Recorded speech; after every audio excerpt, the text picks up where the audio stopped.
Pedro de Alcântara, Francisco Antônio, João Carlos, Xavier, Paulo Miguel, Rafael, Joaquim, José, Gonzaga, Pascoal, Cipriano, Serafim de Bragança, Bourbon. Esse é o nome completo do Dom Pedro I, pai do Pedro de Alcântara, João Carlos, Leopoldo, Salvador, Bibiano, Francisco Xavier, Paulo Locage, Miguel, Gabriel, Rafael, Gonzaga, o Dom Pedro II. E o Dom Pedro de Alcântara, Francisco Antônio, João Carlos, Xavier, Paulo Miguel, Rafael, Joaquim, José, Gonzaga, Pascoal, Cipriano, Serafim de Bragança, Bourbon é o assunto do vídeo de hoje. Eu sou o Fausto, você é você, e esse é o História em Quadrinhos.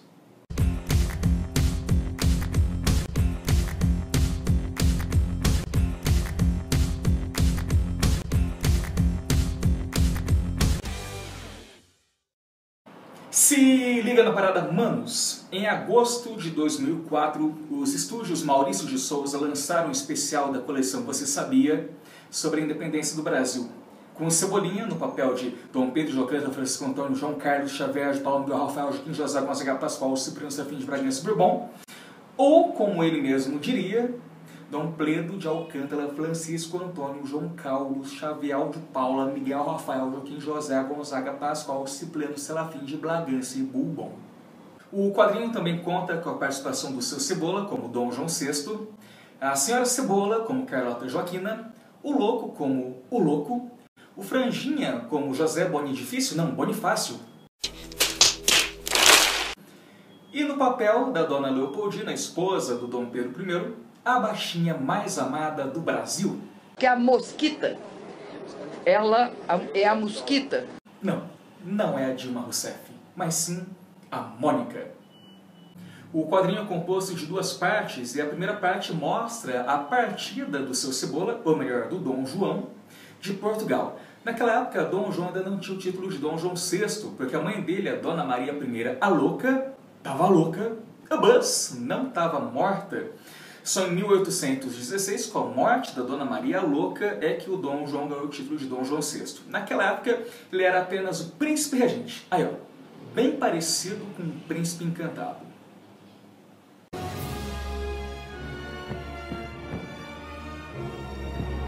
E o quadrinho mostra a invasão de Portugal pelas tropas de Napoleão.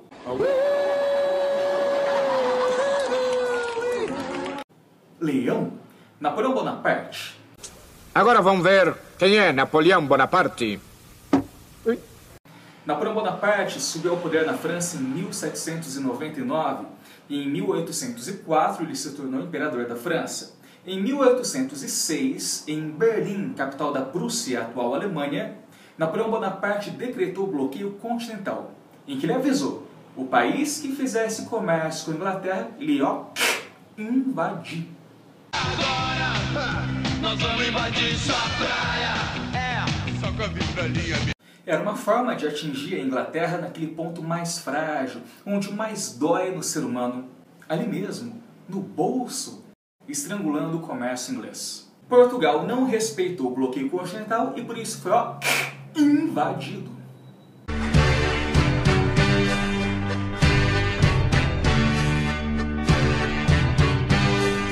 Só que aí, a corte portuguesa, formada por 15 mil portugueses, bateu o pé de Portugal. Bate o pé, bate o pé, bate o pé, bate o pé, faça assim como eu.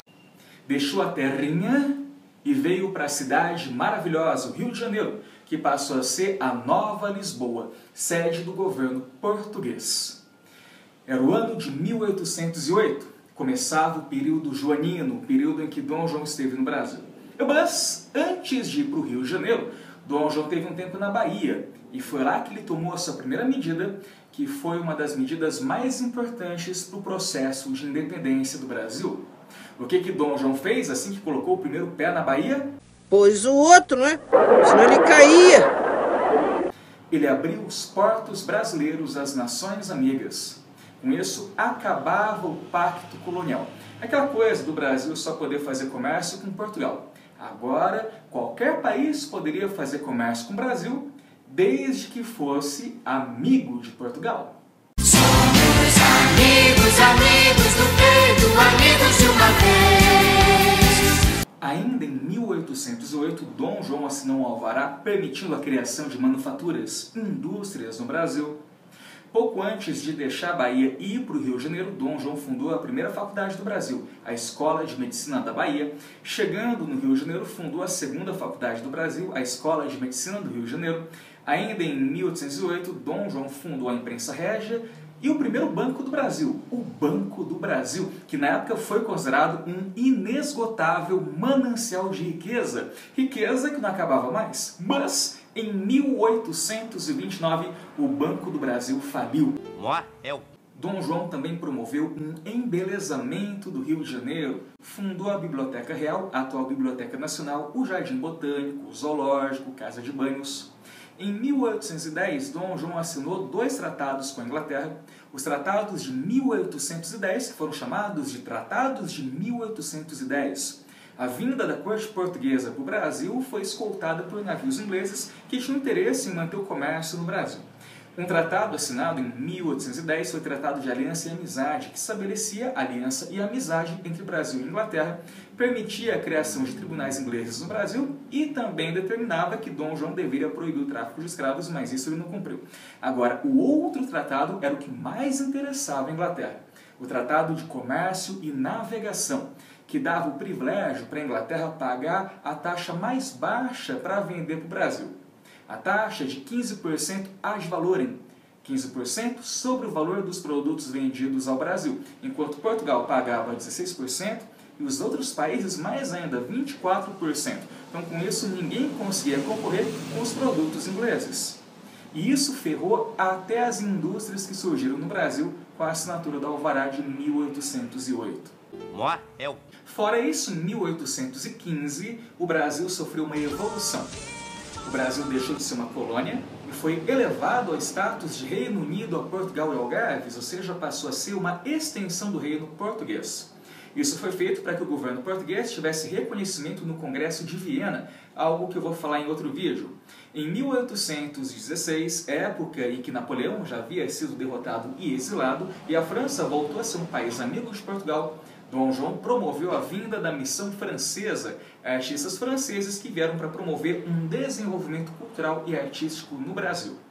Fora isso, para manter o luxo da corte portuguesa no Rio de Janeiro, houve um aumento de impostos. Isso provocou uma Revolução Pernambucana em 1817, chamada de Revolução Pernambucana de 1817, que chegou a separar Pernambuco por 2 meses do Brasil, se estendeu para outras regiões do Nordeste, como Rio Grande do Norte, Paraíba, Ceará, mas no final foi reprimida.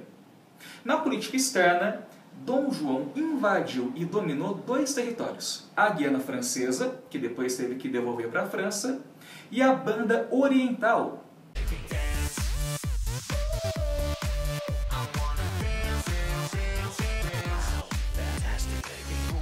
Que não é uma banda de K-pop, não, mas é o atual Uruguai, que foi anexado ao Brasil com o nome de Província Cisplatina, mas se separou em 1828, dando origem à República Oriental do Uruguai, o Uruguai. Mas, depois de 8 anos de guerra, os portugueses, com a ajuda dos ingleses, conseguiram expulsar os franceses de Portugal. E com isso, os portugueses começaram a exigir que o Dom João, que na época já tinha o título de Dom João VI, voltasse imediatamente para Portugal. Dom João VI dizia que ia voltar, mas não voltava, ficava enrolando, e por isso os portugueses sacanearam Dom João e fizeram a Revolução Liberal do Porto em 1820, que aboliu o absolutismo português, ou seja, limitou o poder de Dom João por meio de uma Constituição que dividiu o poder político em executivo, legislativo e judiciário. E assim Dom João passou a exercer só o poder executivo. E para exercer o poder legislativo foi criado um parlamento português, nas Cortes de Lisboa. E as Cortes de Lisboa exigiram que Dom João VI voltasse imediatamente para Portugal, senão ele seria retirado do trono português. E aí Dom João VI e a corte portuguesa voltaram para Portugal. Mas o Brasil não podia ser deixado sem governante. E não podia ser qualquer governante, já que o Brasil era um Reino Unido a Portugal e Algarves, por isso tinha que ser governado por um membro da família real. E assim, quando Dom João voltou para Portugal, deixou governando o Brasil o seu filho herdeiro, Dom Pedro, João Pedro, Francisco Antônio, João Carlos, Xavier, Paulo, Miguel, Rafael, Joaquim, José, Gonzaga, Pascoal, Cipriano, Serapim de Bragança e Bourbon. Foi deixado Dom Pedro como príncipe regente, e assim teve início a regência de Dom Pedro. De 1821 a 1822, Dom Pedro governou o Brasil como príncipe regente, mas queria governar como monarca absolutista, queria mandar em todo mundo. Por isso, ninguém apoiava o cara, a elite brasileira não apoiou o cara. E assim Dom Pedro ficou emburrado e quis voltar para Portugal.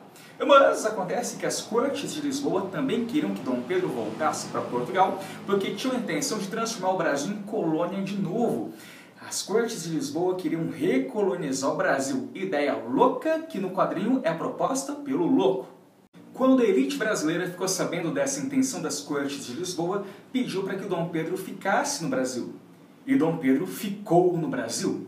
Era o dia 9 de janeiro de 1822, dia que ficou conhecido como Dia do Fico. Mas as cortes de Lisboa, que se referiam a Dom Pedro como o rapazinho, enviaram uma carta exigindo que Dom Pedro voltasse imediatamente para Portugal. Era o dia 7 de setembro de 1822, Dom Pedro estava indo de Santos a São Paulo, subindo a Serra do Mar na estrada do Lorena em cima de uma mula. Ele recebeu a carta por volta das 4h30 da tarde, e segundo alguns historiadores, naquele momento, Dom Pedro não estava em cima da mula, não. Ele estava atendendo a um chamado da natureza, devido a algo que Dom Pedro comeu em Santos e que quis voltar ao mundo de onde veio. Mas, por um instante, Dom Pedro parou de fazer aquilo que ele estava fazendo e disse: laços fora, soldados, camaradas, as cortes de Lisboa querem mesmo escravizar o Brasil. Cumpre, portanto, declarar já a sua independência. E levantando a espada para o céu, continuou: pelos poderes de Grayskull! Adão.